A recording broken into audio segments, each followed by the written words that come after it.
everybody, how's it going? This is Dani, the wicked awesome gardener, and welcome to my parents' backyard.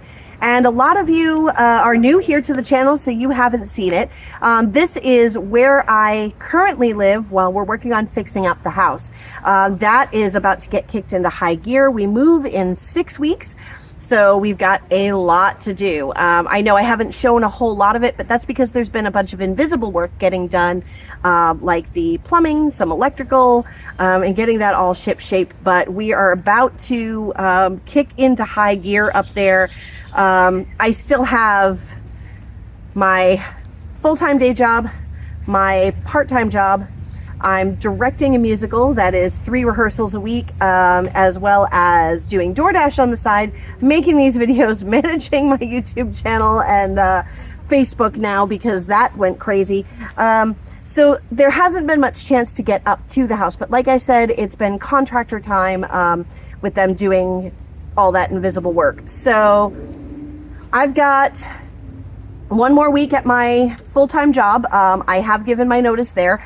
And I have 2 more weeks of Matilda, and actually I've got to get going very soon to get up for a rehearsal there, and we're gonna have tech week the week after next. So hopefully I should be up at the house. I'm getting ready to do some major cleaning, some painting, flooring, all that good stuff. But I wanted to take you around a little bit here and show you my parents' house, the gardens that are growing around here. I did last year take over my dad's yard. I got this chicken coop here from Facebook Marketplace, and I just showed up with it, and he goes, is that a chicken coop? And I went, maybe. And he goes, we can't have chickens here. And I'm like, I did the measurements. Yes, we can. I recently learned, as in like within the last couple of weeks, my measurements were wrong. These are totally illegal chickens. But that's okay, because in about 6 to 7 weeks, they move to the new coop up in New Hampshire. So that's going to be pretty awesome. So we live in Massachusetts. It's a suburb of Boston with about 50,000 people.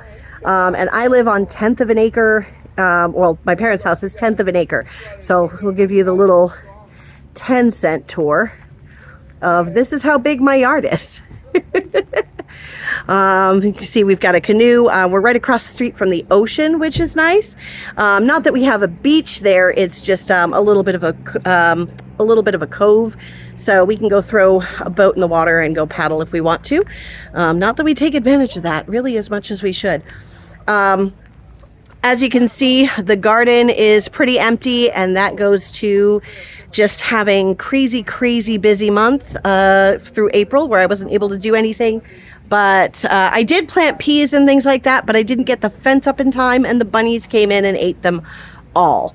So I'm gonna have to redo that. I think it's too late now for peas, so I'm gonna have to go straight to beans. Oh well. But you know, I mean, I've got tomatoes started upstairs and peppers, although I think the peppers are going to be too late too. I may end up buying starts this year. Now, some of you who have been around at least since New Year's will remember that I also procrastinated in the fall and I didn't get my garlic in. But then we had a weird warm stretch of 50 to 60 degree weather for a solid week, right at New Year's, the beginning of January. But about that time, I got an offer to partner with Ollie Gardens for their galvanized metal raised garden beds. And I gotta tell you guys, I love this product. I love it. But I'll show you it in just a minute. But they were partnering with me so that I could show you all their metal beds. And so I put together just the round planter.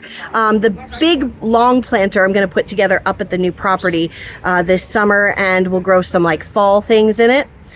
But I decided, since I was putting this together anyway to show you, I would just fill it with some raised bed soil and plant the garlic in it. And you know, they say that as long as you can dig the ground, you can plant garlic.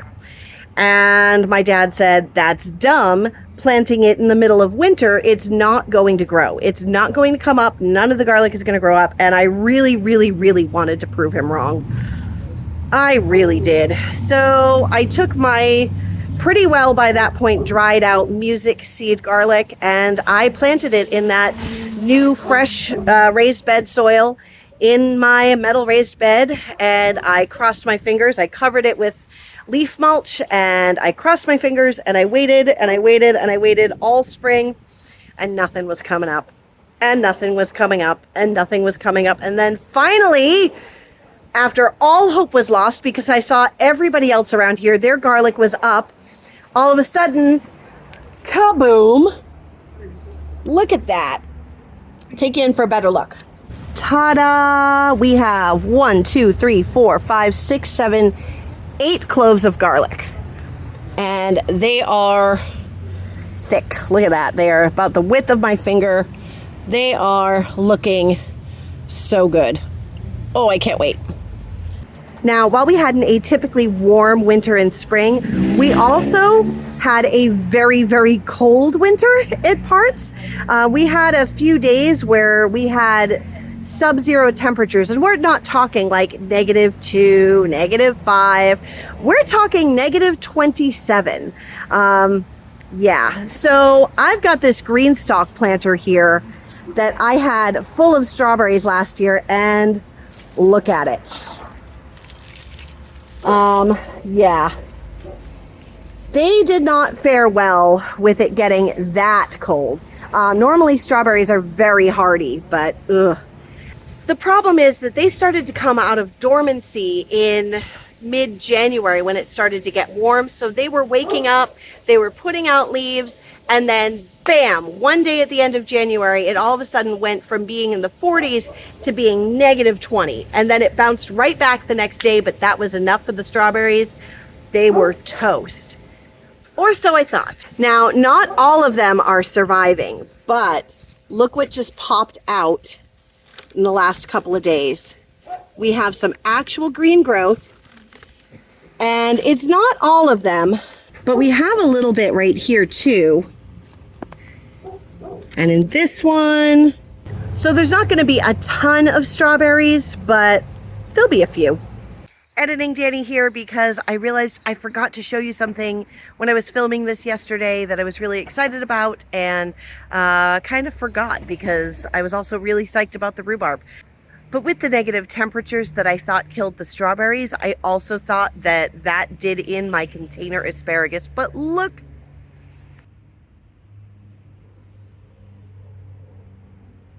So only one of the 3 crowns that was growing back in the fall, but that's okay. It's one. It's a starting point, and we'll go from there when I transplant it up to the new property. And then down here we have the rhubarb patch.